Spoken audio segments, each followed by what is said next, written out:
Well, Kevin, you might come in on this because you've prepared a piece for us on what happened in Paris in the second leg of the last 16 tie and Real Madrid going through, and not through any great sort of flair or it was more sort of organisation and being solid that night. Is that fair to say? I think it was. They went with a more orthodox 4-4-2. The defensive unit, the midfield unit there, they've highlighted the distances there between the midfield four of Lucas, Casemiro, Kovacic and Asensio. It was quite a surprise when we saw that midfield quartet that lined up that evening.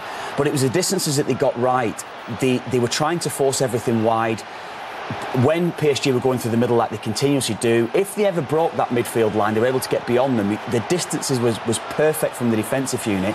And they had Casemiro, who I thought, Brian's touched on the defensive unit of Varane and Ramos, but Casemiro, who was sat in front of them, was outstanding on the night from a defensive point of view, and from the attacking side when they were able to win the ball, getting bodies back into the shape. Mentioned before, very, very narrow, and there was no space for PSG to play in. And when they got themselves back into position like this to win the ball, it was always Casemiro or Kovacic stepping in to make those challenges. It was brilliant to see how they did it, because for all that we talk about them attacking point of view, they were brilliant defensively. I think Real Madrid got frightened the first game. I know they won 3-1 in the first game, but I think going to Paris, they thought they were going to be in for a very difficult night, especially if PSG had got an early goal. It didn't turn out like that. They got the tactics spot on. Unusually for them, you know, they would, wherever they go, with the exception of maybe going to Camp Nou, they would dominate the possession. Yeah. You know, they'd be all over teams, attack after attack. I think that night they set themselves out to be a counter-attacking team, and it paid off. I think that's spot on. I think how they counter-attack was brilliant in winning the balls back. This was a great press. This was the Ronaldo goal, but where it's come from.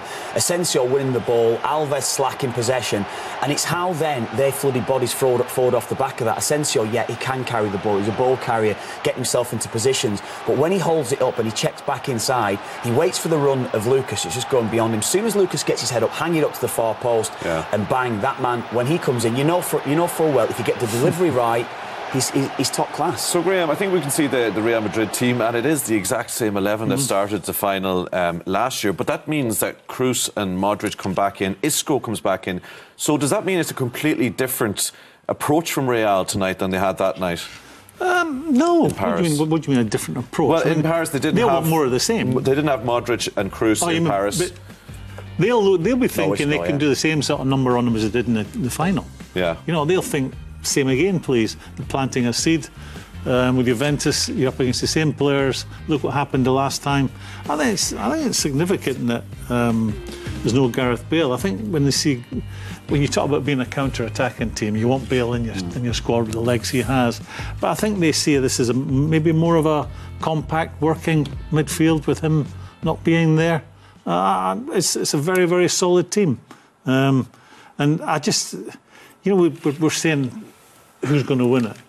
You know, this is a team that plays with great belief. This is a team that's going for a third in a row. This is a team that's going to win this trophy to keep the manager in a job. And I'm sure he is a popular manager. They've got a popular coach.